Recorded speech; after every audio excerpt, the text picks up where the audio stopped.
There is a version of this story where Mara is the hero, where she acted out of love, used her training, followed the protocol, and did what any responsible person in her position would have done. That version is easier to believe. That version lets everyone sleep at night. This is not that version. Daniel was not a man who fell apart easily. He had buried his mother 6 weeks prior, stood at the graveside without shedding a single tear in public, and driven his father home in silence because that was what the family expected of him. He was the steady one, the firstborn, the one who called every Sunday and showed up without being asked. When he started talking about Renata, nobody wanted to listen because grief makes people say things, and everyone assumed this was just grief talking. Renata had entered their father's life 11 months before their mother passed. She was introduced as a friend from his Tuesday morning walking group, a widow herself, warm, attentive, and always bringing something homemade to the house. The family smiled politely and said nothing. Because their mother was ill and their father was lonely, and none of them had the energy to start a fight, that might not be necessary. By the time their mother was in hospice, Renata had a drawer in the guest room. The meeting happened 4 months after the project ended, and their father called Daniel the night before to inform him of the schedule, and Daniel sat in his car in the parking garage for 40 minutes afterward to think. He did not complain, and he did not call Mara immediately. But he went home and opened his laptop and started reading about how people manage company assets, and what he found made him feel very concerned. The first sign was a joint account, opened 9 days after the death certificate was filed. The second was a transfer of $60,000, described in the memo field only as household consolidation. The third was a change to the beneficiary on their father's pension, made during the same week Renata moved her remaining belongings into the family home. Daniel printed everything, put it in a folder, and drove to his father's house on a Tuesday afternoon to talk. His father, Edmund, was 71 and sharp-minded and completely unwilling to hear it. He stood in the kitchen doorway with his arms crossed and told Daniel that Renata was his wife now, and that what happened with their finances was between husband and wife and nobody else. Daniel laid the printed pages on the kitchen table, and Edmund did not look at them. "You are doing this because you cannot accept that I chose to live again," he said, and his voice was flat and final. And that was the end of the conversation. Daniel called Mara that evening, and his voice was steady, but his words were fast as he spoke about the same facts and dates, while Mara listened from her kitchen and felt a sense of worry for him. So she asked him to slow down. But he kept talking about how the situation was difficult for his friend, and Mara told him to rest before the call ended in a tense way. Over the next 3 weeks, Daniel spoke with the family 4 more times, and he asked a financial advisor to review the bank records for clarity.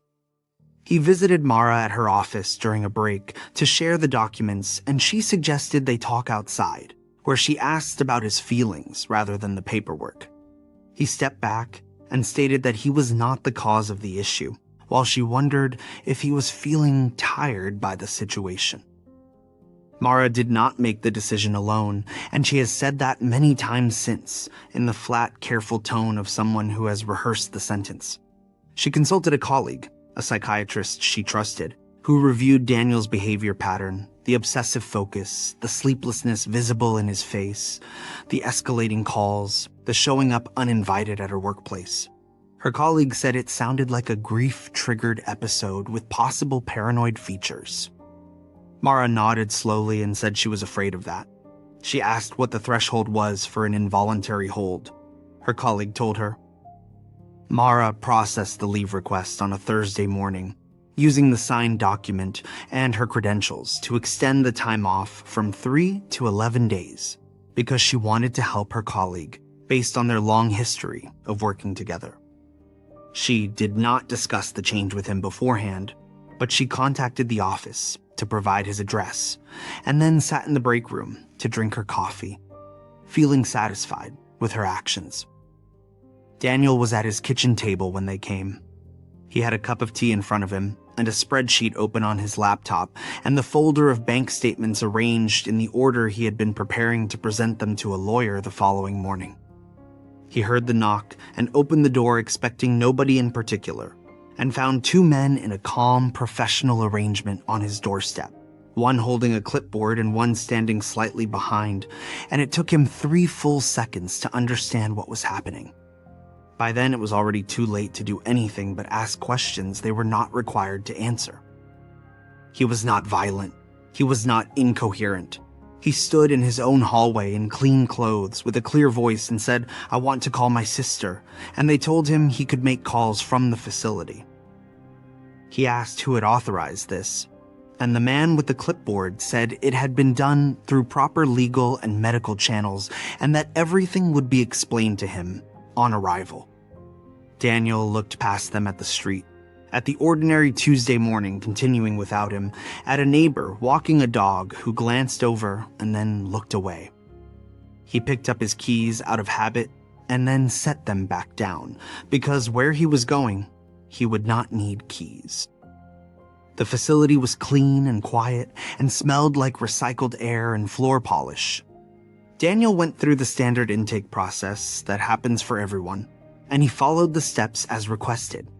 He changed his clothes and answered questions about his daily habits and his well-being, and he spoke clearly about the rules, and he watched the intake nurse write things down without looking up.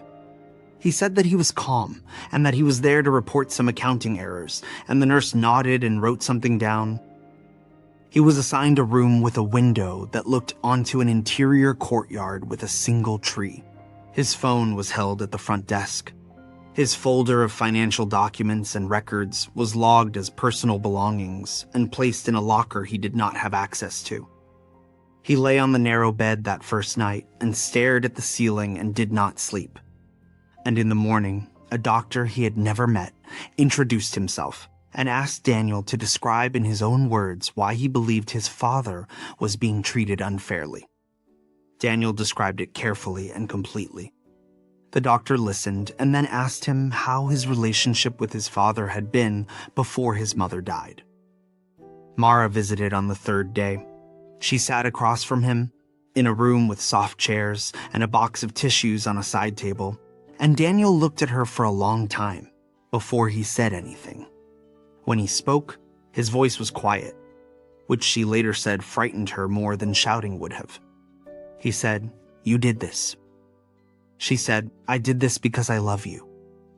He said, "Those two things cannot both be true right now," and he looked away from her and did not look back for the remainder of the visit. She explained the work process and the project details to him, and he listened quietly before asking if she had reviewed the files.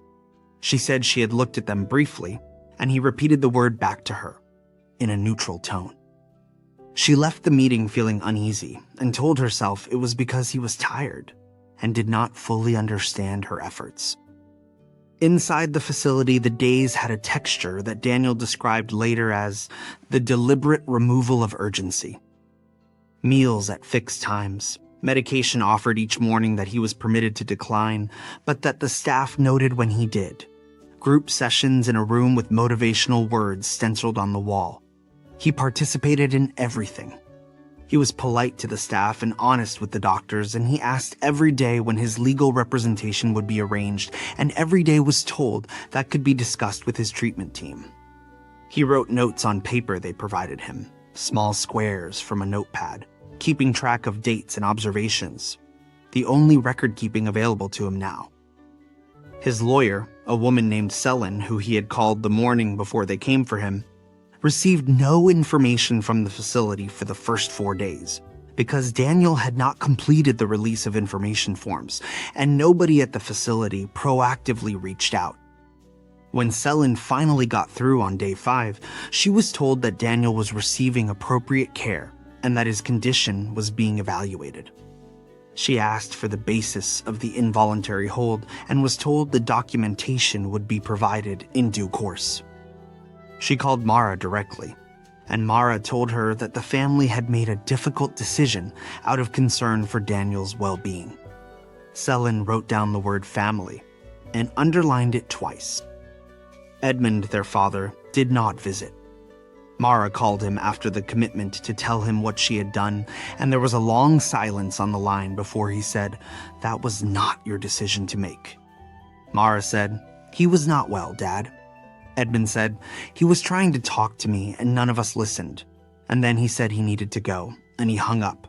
And Mara stood in her hallway with the phone in her hand and felt the first real tremor of doubt move through her. She did not call him back that evening. She told herself he was processing it and would understand later. On day 7, the facility's own psychiatrist completed a formal evaluation and noted in his report that Daniel presented with no active psychotic symptoms, no suicidal ideation, and no evidence of a thought disorder. He noted that Daniel's concerns about financial irregularities in a family member's accounts were specific, organized, and coherent, and that his distress appeared to be situationally appropriate rather than pathological. He recommended a step down to voluntary status and a discharge review within 48 hours. The report sat in a queue. The 48 hours became 4 days because of a staffing review that week. Sane received the psychiatrist's report on day 9 through a records request she had filed on day 5. She read it standing at her desk, and then sat down slowly and called Mara. She read the relevant section aloud. There was silence on Mara's end, and then Mara said, "The first evaluation was different." Sane said, "The first evaluation was a preliminary intake note based on information you provided. This is a full clinical assessment by the facility's own doctor." Another silence. Mara said, "I need to think." Sane said, "You have 24 hours before I file for emergency discharge." Back in the facility, Daniel did not know about the report. He knew something had shifted because the morning nurse tone changed slightly, and the talk about his medicine was shorter. He sat in the courtyard under the tree after breakfast and watched a bird walk along a wall and thought about the folder in the locker and whether the records were still there and whether 11 days had given Renata enough time to move anything else. He was not panicking. He had moved past panic on day 2 and felt colder and more focused. He was planning. Mara arrived at the facility on day 10 without calling first and waited in the parking lot for 20 minutes before going inside. She did not ask to see Daniel, but requested to speak with the doctor, who was unavailable, so she left a message with her contact details. She walked back to her car and sat there for a while, looking at the building, which had clean lines and a sign she had seen many times before. She had helped her brother get into this facility, using her professional background, and the doctor had noted he was doing well in his report. She drove home and skipped her evening meal. On day 11, Daniel walked out of the building in the same clothes he had arrived in, carrying a plastic bag with his belongings. His folder was returned to him complete, every page accounted for. Sane was waiting in the parking lot with a coffee she handed him without saying anything first, and he took it and stood in the morning light and breathed the outside air for a moment before he looked at her. "Tell me everything," he said. She told him. He listened, without expression, until she mentioned Mara's name, and then he closed his eyes briefly, just for a second, the way someone does when they hear difficult news they expected, but hoped, would not be true. Daniel did not call Mara or his father after he finished his work, so he went home to shower and make coffee before sitting at the kitchen table where his team had visited him 11 days ago. The laptop was still there, closed exactly where he left it, and the tea mug had a ring of dried residue on the inside. He opened the folder and read every page again from the beginning, not because he had forgotten anything, but because he needed to confirm that the project he had been away from was the same one he was returning to. It was, and every number still needed to be updated. Sane filed a formal complaint against the facility's intake process within the week and began building a civil case around the involuntary commitment. The case rested on a narrow but solid argument that the initial evaluation had been shaped almost entirely by information provided by a family member with a professional credential, and that the facility had failed to conduct an independent assessment before authorizing the extended hold. The facility's legal team responded quickly and quietly, the way institutions do when they recognize their own exposure. A settlement conversation began before any court date was set. Edmund called Daniel on a Sunday, 2 weeks after his release. It was the first time they had spoken since before the commitment.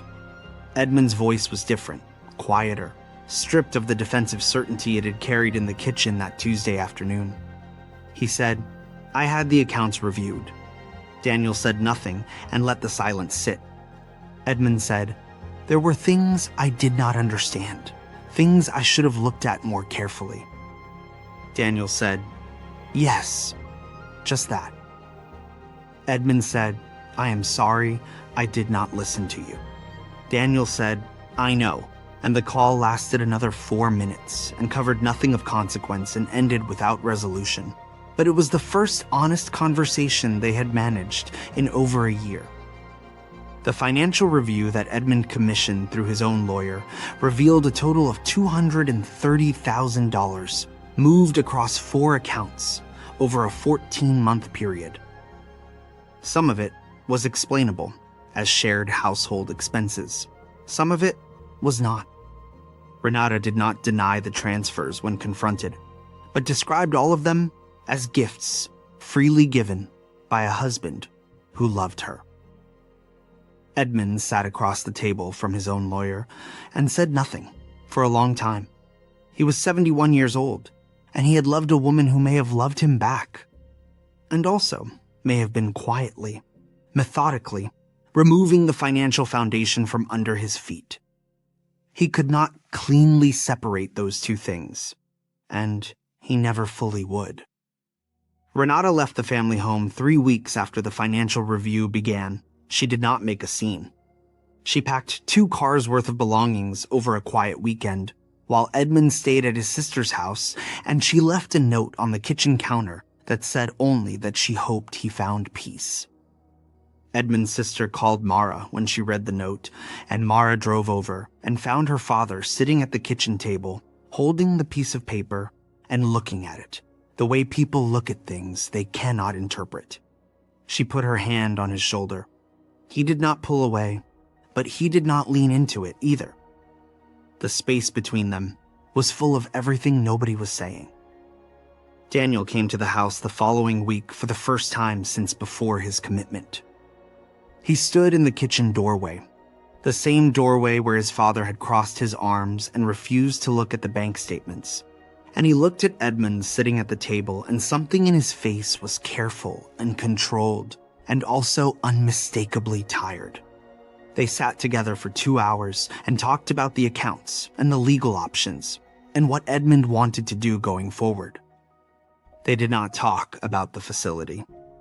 They did not talk about Mara. That conversation was being held in reserve by both of them. The way you hold something fragile that you are not yet sure you can carry without dropping it.